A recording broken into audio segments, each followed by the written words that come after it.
Okay. So the one of the person asked, what did you get after self-realization? Then Buddha's answer was, I did not get anything, but I lost few things. So the person thinks, then getting into the path of self-realization is waste of time and the person doesn't get anything but loses whatever he has. So the inner meaning, what Buddha was trying to tell that person is that he lost things for which he had attachment towards. It could be a physical hunger, it could be towards people, it could be towards object. Whatever attachments or bondages he had only few because he was in this path for a long time. So whatever attachments and bondages he had, he left all of them or he lost all of them.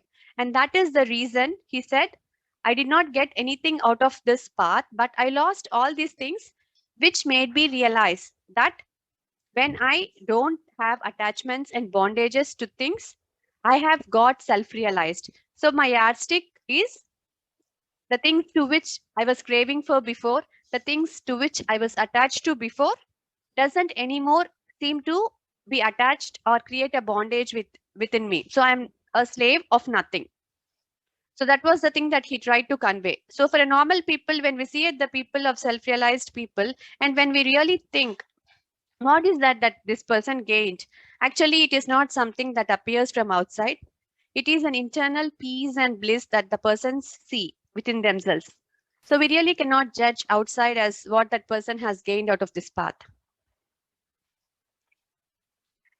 And this is the same thing which is in conjunction that life is a dream and we have to realize it. We have seen earlier that what is true is the pure consciousness or the Atman. And this life, in Vedantic terms, they say it is Anidra Swapnam, meaning a dream in the waking state. We are all living on contacting this world. And according to Vedanta, the definition of creation is that the creation itself is not there. It is just a dream in the waking state. As how we know a real dream, we can relate to a dream. In the sense, when we are sleeping, we know whatever is happening in our dream is nothing but projection of our mind, projection of our thoughts. So when we wake up, we know the thing is not real. In the same way, unless we have that self-realization, we still feel this is true because we are also in a state of dream in the waking up state. Let me tell you with an example. So there was a person who was sleeping in the banks of Thames River in London. And here has got a very beautiful dream. In his dream, he saw a woman who comes before him. He is a very poor guy. He is there with a shattered clothes and all. The woman comes to him and asks him to come with her. Okay, he follows her. And when he is following, she takes her to her house. She asks him to take a bath, then gives him that very nice clothes. After giving him nice clothes, the lady asks the man to go and sleep on the bed. The guy goes and sleeps on the bed. And after that, the woman comes and asks him, I also have to sleep here. You just move a bit. And that guy tries to move. And after that, he realizes that he is inside the water. So, what do we understand from this?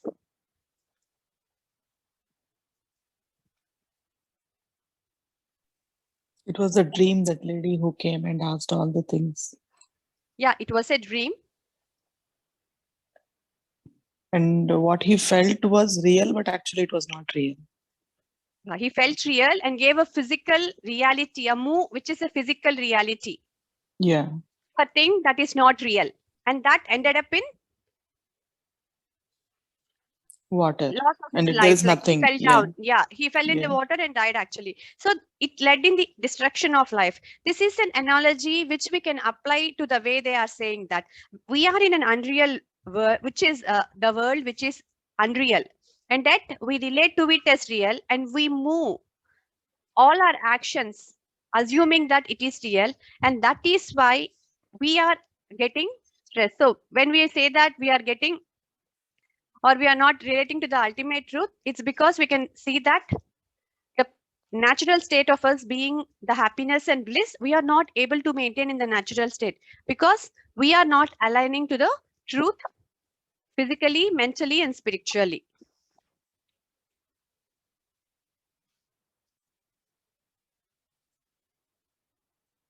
So not knowing the truth doesn't make you ignorant. Not wanting to know the truth is what makes you ignorant. So physical illnesses, we all know. So if you say asthma or malaria, we understand that they are all diseases that is caused to our physical body. But in Vedanta, the physical body itself is a disease. They define Shariram as a Rogam. And what is the disease that we all are having? Whenever you have a body, they say body is a disease. And what is the disease? The disease is the ignorance. And what kind of ignorance it is? It is not the ignorance of the theoretical knowledge that we have on maths, physics, science, and all. It is the ignorance of the right identification of yourself. So once that ignorance is veiled out, we will be able to become one with the universal reality. So to cure the disease of ignorance, we need to perform inward journey. We need to look deep within about the question being, what is the basis of life and what is the basis of our existence? So most of us are hesitant to take an inward journey. Inner journey is needed for self-realization. Many a times when a situation comes, we always analyze other people and give opinions and judgments about other people. When it comes to us and when we try to analyze ourselves or retrospect ourselves sincerely, then we will come to know how many mistakes or how many qualities that we need to change before saying to other people. So that is the most difficult and the most courageous part. And without going deep within, we cannot self-realize anything. So only when we start the inner journey, we will start filling the gap between the self and the instruments of expression. The self being the Atman and the enlivening principle, and the body, mind, and intellect being the instruments of expression. The difference has to be understood, and the difference will be understood only when we start doing our internal journey. So if you want to enjoy success before you engineer situations, we all have to engineer it yourself. It means that we have to perform our inner journey with the quest of who am I? Clear until here? Yes, Abhika. Okay. So this is a very interesting story that I came across. So the Sikandar or Alexander the Great, he conquered most parts of the India and they were all returning back to Greece. When they were on the way to Greece, they decided that we did not take the precious things from India, but what India at all times is abundant or very gifted about is the knowledgeable people or the jnanis in that country. So they thought we will take one jnani or a self-realized person with us to Greece so that we can learn and grow spiritually there. So all the soldiers will be in quest of the people who are self-realized.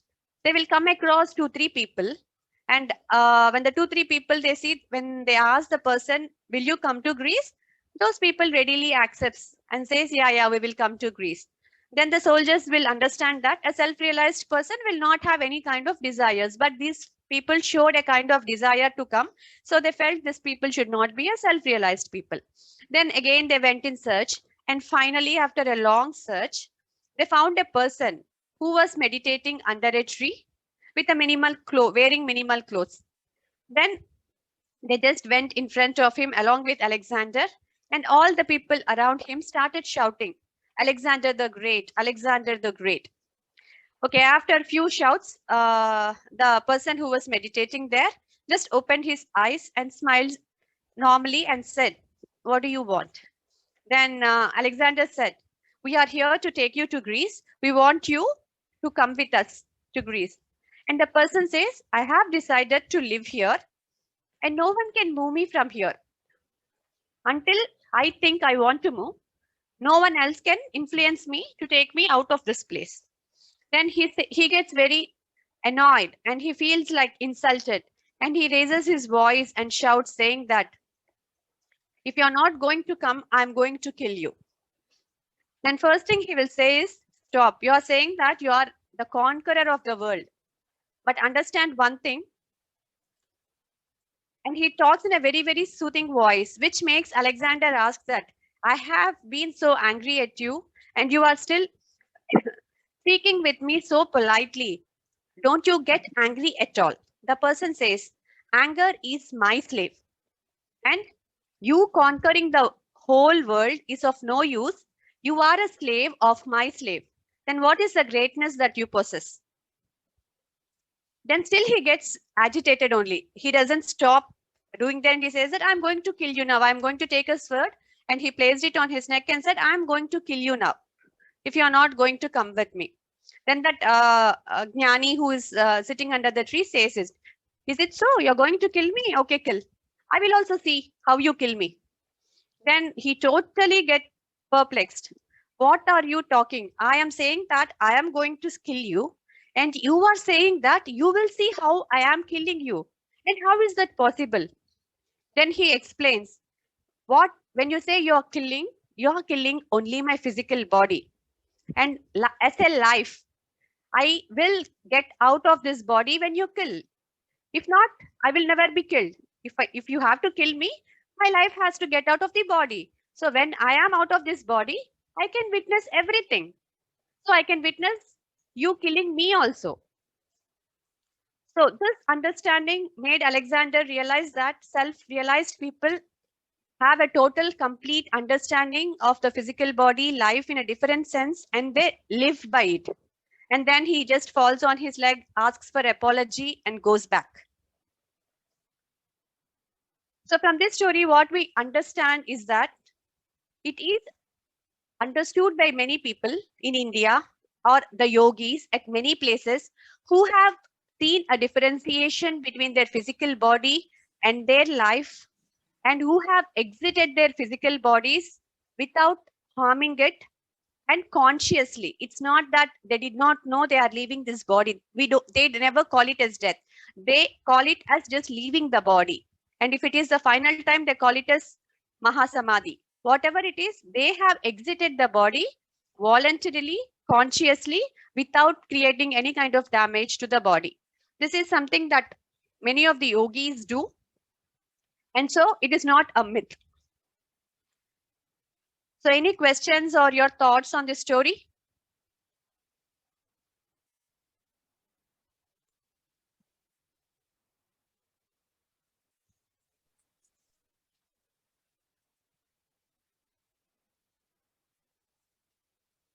All very silent. No, no, Abita. No questions, Abita. It's just that it is so tough. It is nice to hear the story, but I was just thinking how we can do this.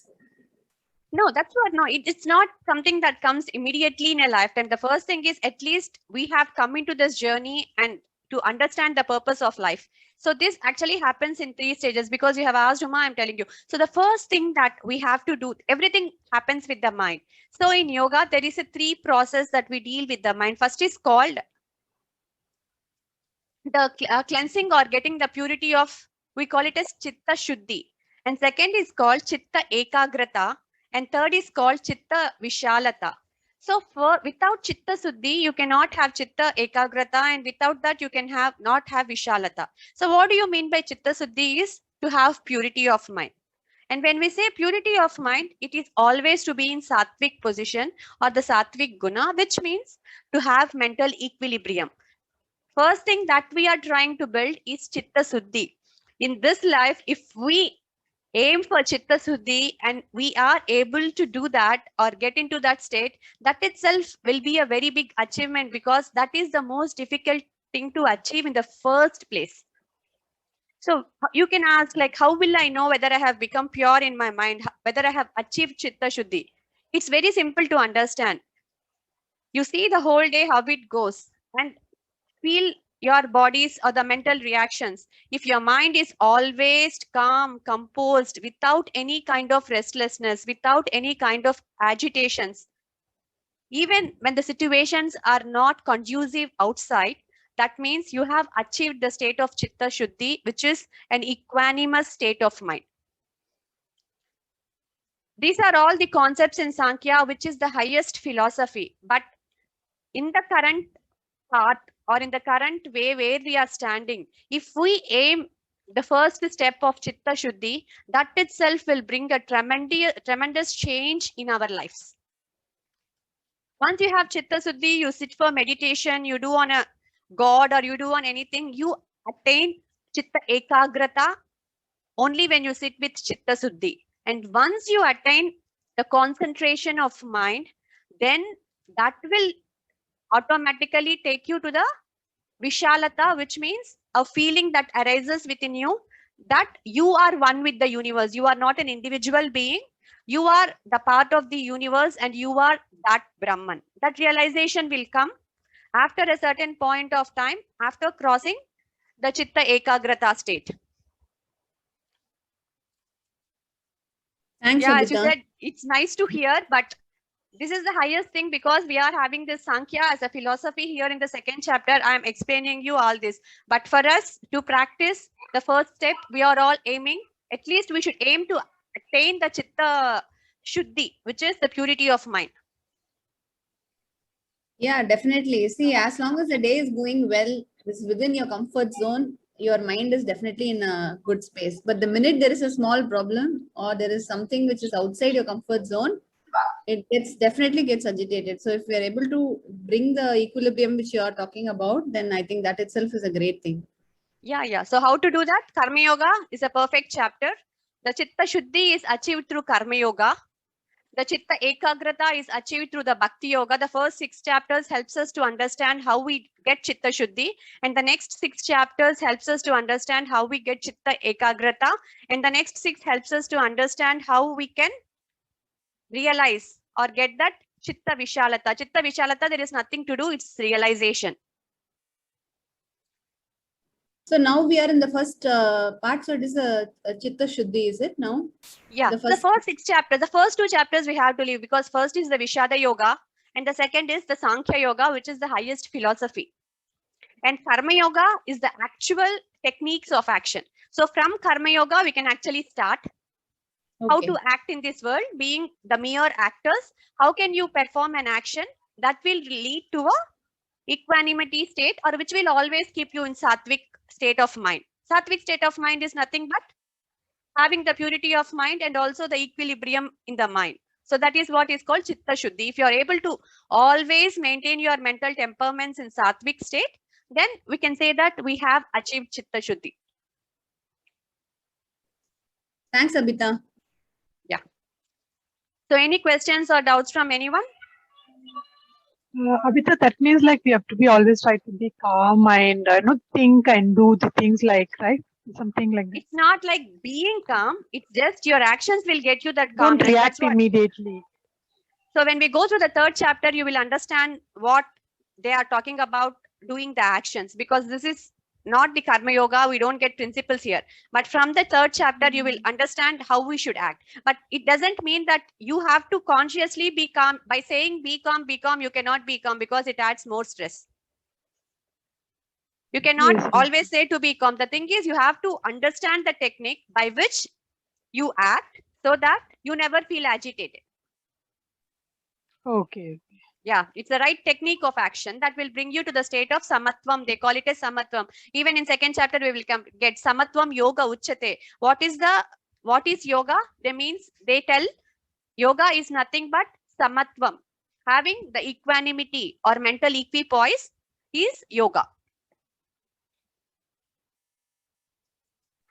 Okay. Yeah.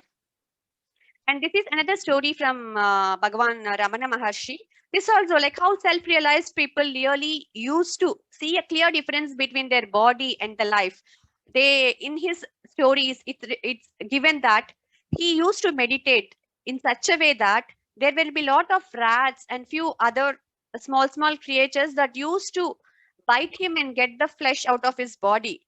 But he never used to be bothered, or we don't know whether he felt that pain or he doesn't feel that pain. In that meditative state, when we saw that 5 states of mind, after concentrated ekagrata, we saw the meditative state as niruddha.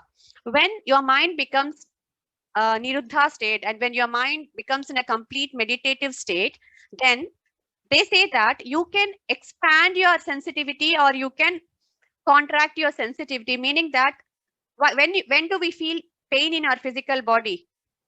Until we touch, like we have that sense, because you touch something on the skin, you feel something. Until your mind has that sensory input, it feels the pain.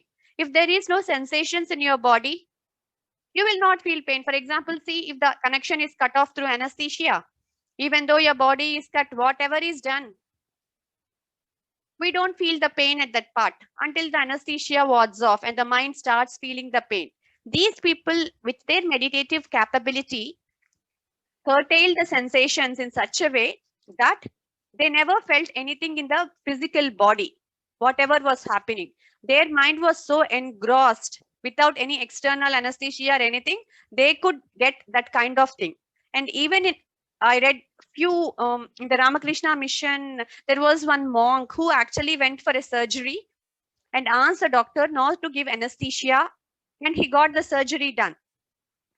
And after that, he went to remove the stitches, and the doctor immediately started removing it without talking to the monk. And the monk said, "Doctor, you have to wait, because every time I cannot be painless. Only when I have taken my mind to the meditative state, I will stop my mind to reacting to the pain. So you should allow me to go to that state, and then you can remove the stitches." So these are all the real experiences where people felt a clear difference between their instruments and the life. So currently what we are doing is we are hearing. So whatever I am telling, you are hearing. Whatever is there in the books, I used to learn. So we are hearing, listening, and trying to understand the things or the truths of the purpose of the life. These three are totally different from self-realization. Only when you realize, you will see the complete effort. It's like knowledge turning into wisdom. At the current time, what we are doing is trying to hear, or trying to listen, or trying to understand.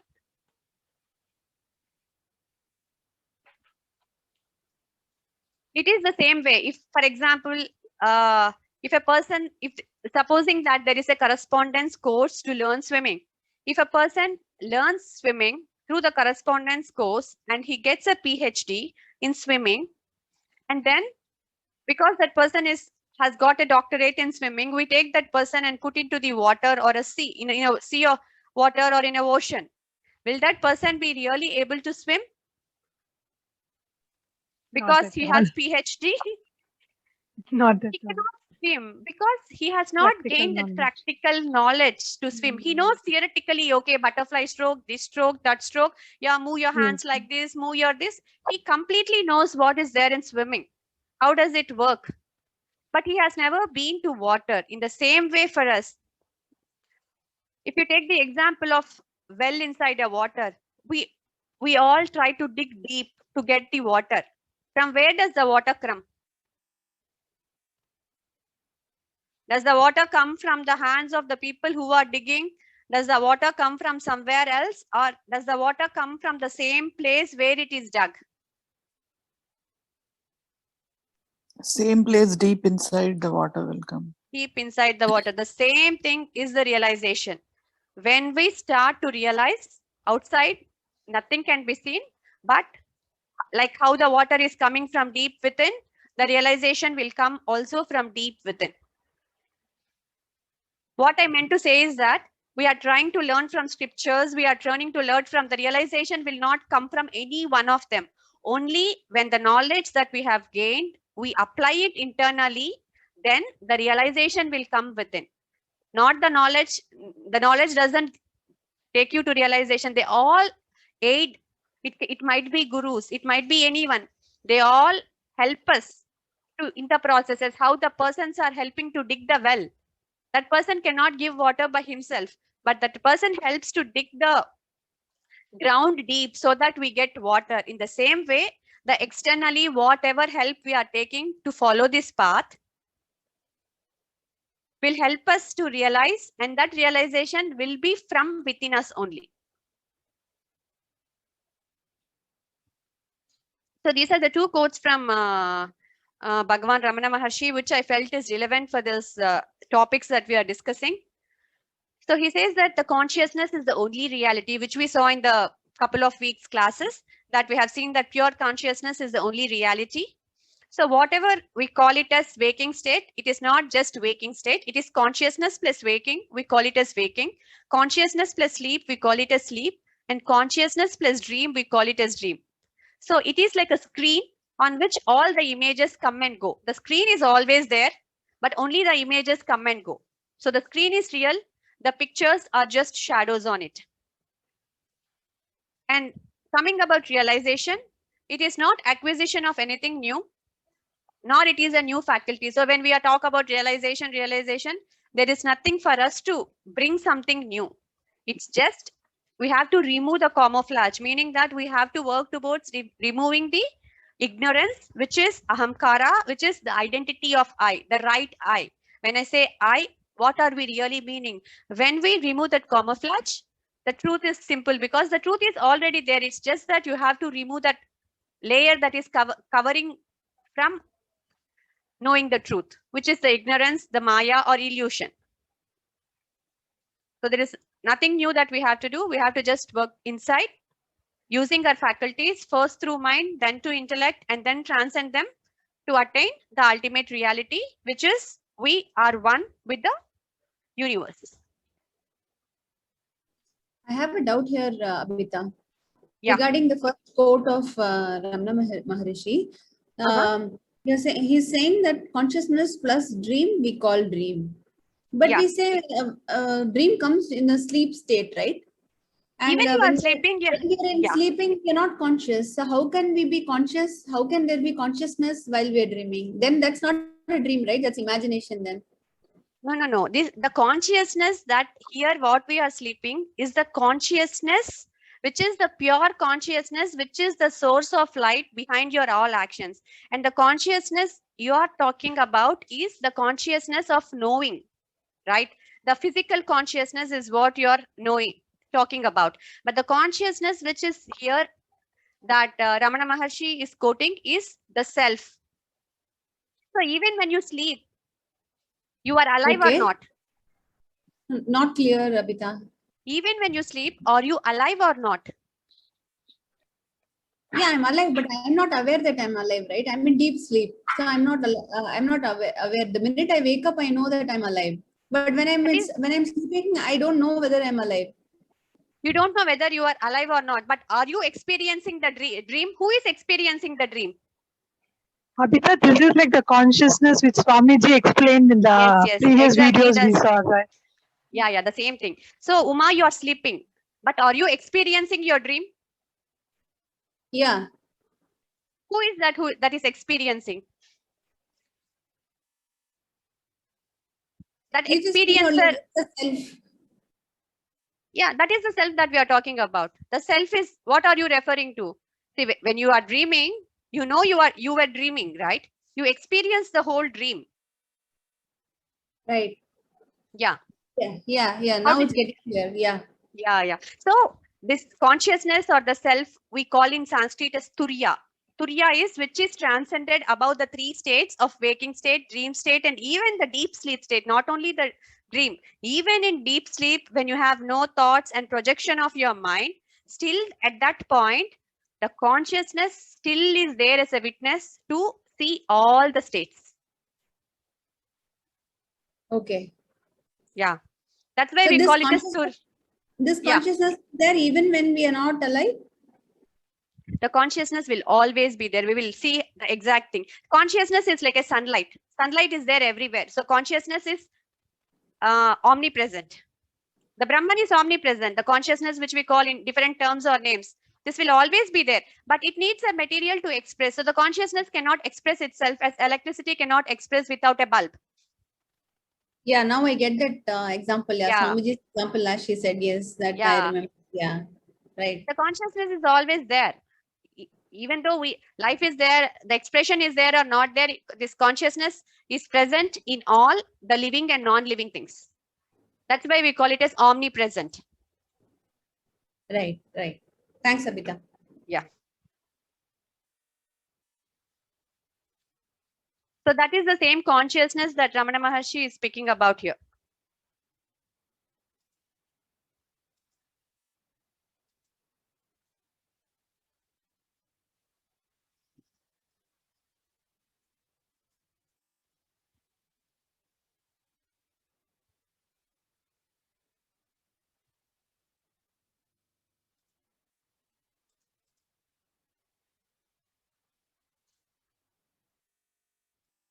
think we will go to the next shloka here.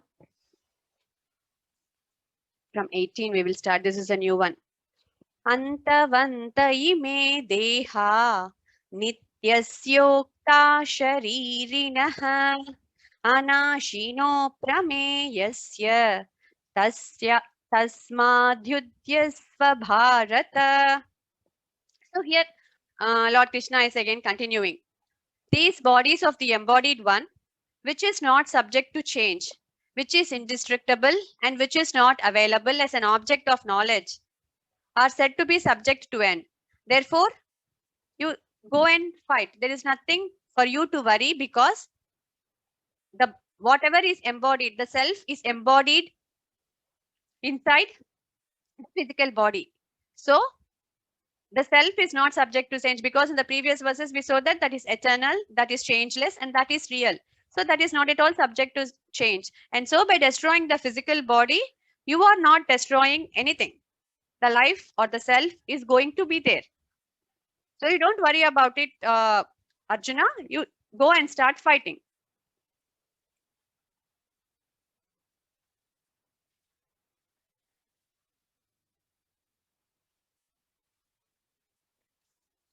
And the next one, continuing. Yaenam veti hantaram yaschainam manyate hatam ubhau tau na vijanitaha nayam hanti na hanyate. So he's saying here, there are two sets of people. One set of people think that the self is the killer, and one set of people think that the self is being killed. But the self is not destructible, so, and it is neutral. It doesn't have any intention, or it doesn't work at all. It doesn't come into action at all. Self is there, and the self is not the one that is acting. So it doesn't kill, or nor it is killed. So it might be confusing to just take the abstract of this. Let's understand it in a better way with an example. So we have a car, and this one is only a car, petrol car, and car needs petrol to go. We all know without petrol, the car cannot move. I want you to answer these questions. What is the role of petrol in the car?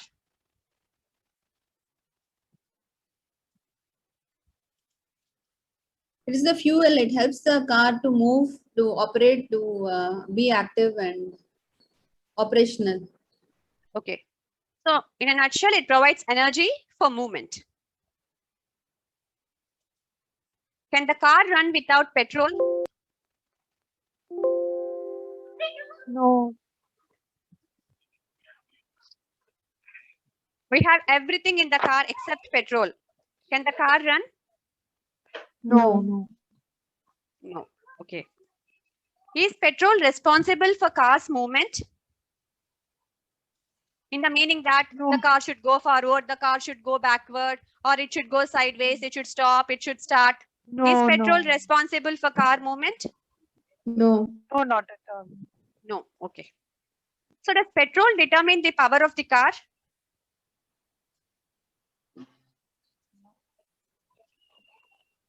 No. How fast the car should go? Does petrol determine? No, the engine only determines. No. The engine determines, yes. Does petrol influence the nature of driving? Whether it should drive in a very crowded place, whether it should go in a calm place, whether it should take risk or whether it should not take risk. Does the petrol influence? No. No. Petrol remains neutral. It doesn't have nothing. There is no give and take for how the car should, which place the car should drive, which place the car should not drive. But without petrol, can the car move?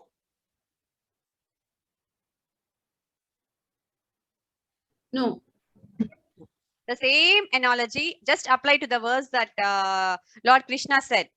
The self is like the petrol here, and the car are our instruments.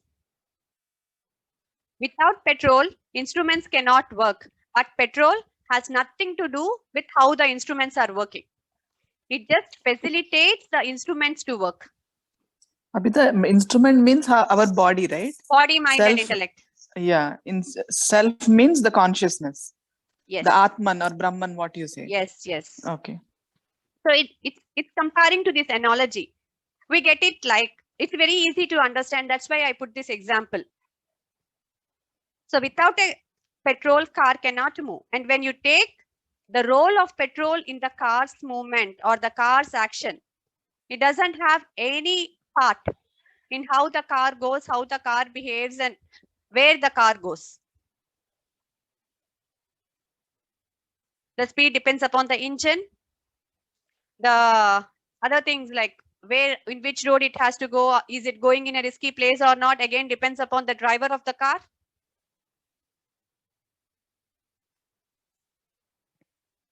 Is this analogy clear to understand that the Atman, which we are saying the self, is neutral, it has nothing to do, and that's why he's saying that it doesn't kill or it is not being killed by anyone. It has nothing to do with any of the transactions.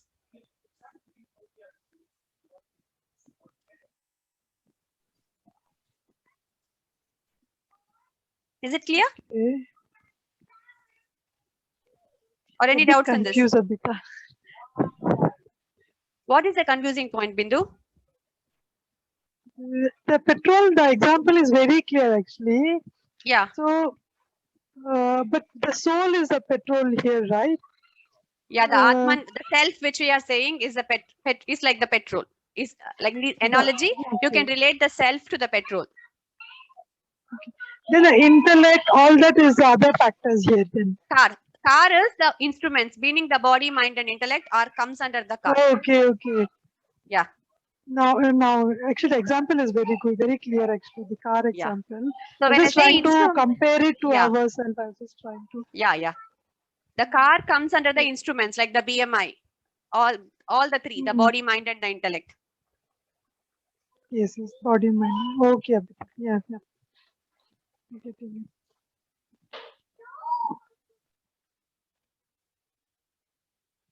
Okay. Then we will go to the next shloka. Na jayate mriyate va kadachit nayam bhutva bhavita vana bhuyah ajo nitya shashvatoyam puranah na hanyate hanyamane sharire. So here he is again telling about the self. He says the self is never born, nor it dies. It is not that having been, it ceases to exist again, because it has never born, it doesn't die. So it's always existing. There is nothing like it ceases to exist or it will be born again. So the qualities that they describe here is Ajaha, Nityaha, and Puranaha. So Shashvataha and Puranaha. So all these are the qualities that they have described. So they say the self is unborn, Ajaha is unborn, Nitya, eternal, and Shashvata means it doesn't undergo any change. And what is the change they are saying?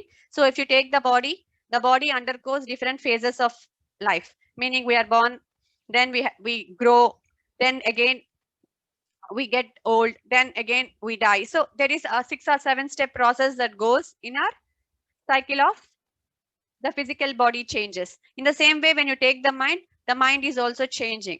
So the entire universe is the entire creation, or what we call as nature. What is the constant in the nature? It is the change. Nature is constantly changing. There is not even a single thing in the universe, not in the universe, in the nature that is not subject to change. But this is apart from that, which is eternal. So when the body is destroyed, it is not destroyed. So when Krishna is referring here, he is referring here to the self. So bulbs have beginning and an end, meaning that when we have a bulb, they wear out after some time, but electricity always exists without a change. So when bulbs are destroyed, electricity still remains whole and intact. So when they define here, Ajo Nitya Shashvatoyam Puranaha. So Ajaha is eternal in terms of time. It is immeasurable in terms of space, and it is indestructible in terms of causation. So with all these three, This is the ultimate reality which cannot be questioned or which cannot be explained beyond. Like you can ask what until a point of time. And when we reach certain point of time, these three parameters, like when you have no relativity, only in the relative terms, we can understand things in terms of time and space. And when we go to the absolute, it is eternal and immeasurable. So it doesn't have time, it doesn't have space. For example, we have space everywhere. When we say space, we know that the whole universe is space. But when you are sitting inside your room, when I ask, what is your room? What do you say?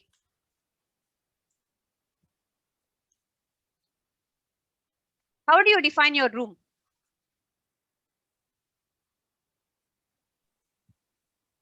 It has walls. Has walls. So whatever space is there inside your wall, you consider that because you have a constructed space as walls, that space is what you term as your room or your house, anything. But once that wall is removed, and if there is no parameters to define, can you exactly define where is your house? If I say in terms of space, you have not built anything. If I ask where is your house, can you actually see a house?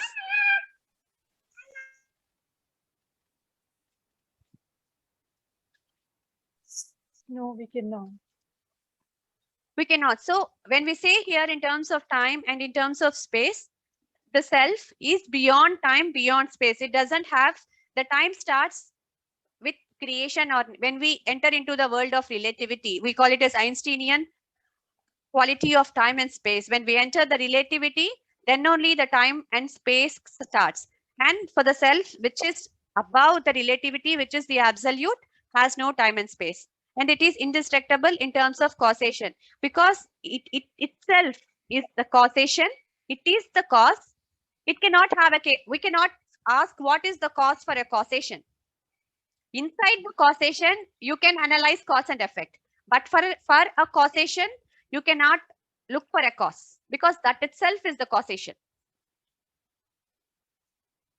Because it itself is the causation, it cannot be destroyed.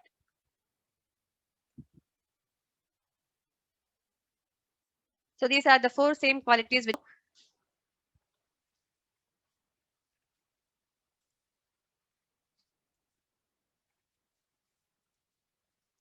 so as we said, like the material existence, the six things which are usually referred to as the stages or the modifications is birth, being, growth, transformation, diminution, and death. So if these changes are there, then it is unreal. Because the self doesn't undergo any of these changes, it is real. So he continues in the next verse. We will stop with this verse and continue with the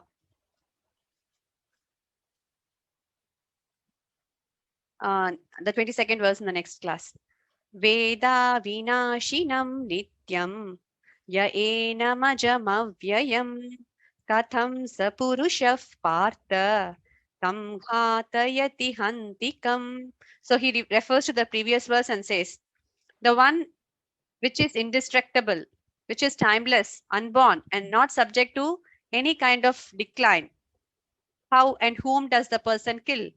Who does he cause to kill? So he's asking a question. What is that? Are you thinking that you are killing? You are killing nothing. And if you want to kill, as Swamiji said, if you want to kill also, you cannot kill the truth. The truth always exists. So not much of explanation on this, because it's just a reiteration of what has been said in the previous verse. So it does not, because the self does not initiate or perform any action, it's not responsible for any action, and it's not affected by any action. So we saw it with the petrol and the car example. When the self has all these characteristics, and as self being the truth, what is that, Arjuna? Are you thinking that you are going to kill? Is the question that Lord Krishna posed to Arjuna. And in the next verse, we will continue what he further says. And in conjunction to this one, I have just put that like everything in this world has a proper utility. And a man who is situated in complete knowledge knows how and where to apply a thing for its proper utility. For example, when we take the thing of killing, and Arjuna was doing it for a righteous action, but still he was considering that killing would incur sin. But in reality, When the instruments are used properly for a righteous thing or for the upliftment of dharma, it is never considered a kin. We can just take an example of a person just murdering a person for a selfish motive and the doctor doing a surgery with the same knife. The utility is the same, or the instrument they are using is the same, but the way they are using is different. The intention of them is different. In the same way, a person murdering a person is different from a person being hanged because of the wrong things that he has done or the criminal activities that he has done. So the Manusmriti or the punishment book, at that time, Manusmriti is the only book on law and judgment, and it says that the law of mankind supported that a murderer should be condemned to death so that in the next life he will not suffer for the greatest sin he has committed. So it supports a person being hanged for the sins he has committed in this life, so that it is believed that that act is actually good for that person because he will not carry over his karmic baggage to the next life. He is just washing away his karmic baggage in the current life itself by undergoing this punishment. And here Krishna is ordering Arjuna to fight. And why is Arjuna fighting? For supreme justice, for the administration of justice. Whenever a violence is done, it's not considered as a sin. As how a surgical operation is not meant to kill a patient, but to cure him. Therefore, the fighting executed by Arjuna at the instruction of Krishna is with full knowledge. So there is no possibility of any skillful reaction coming out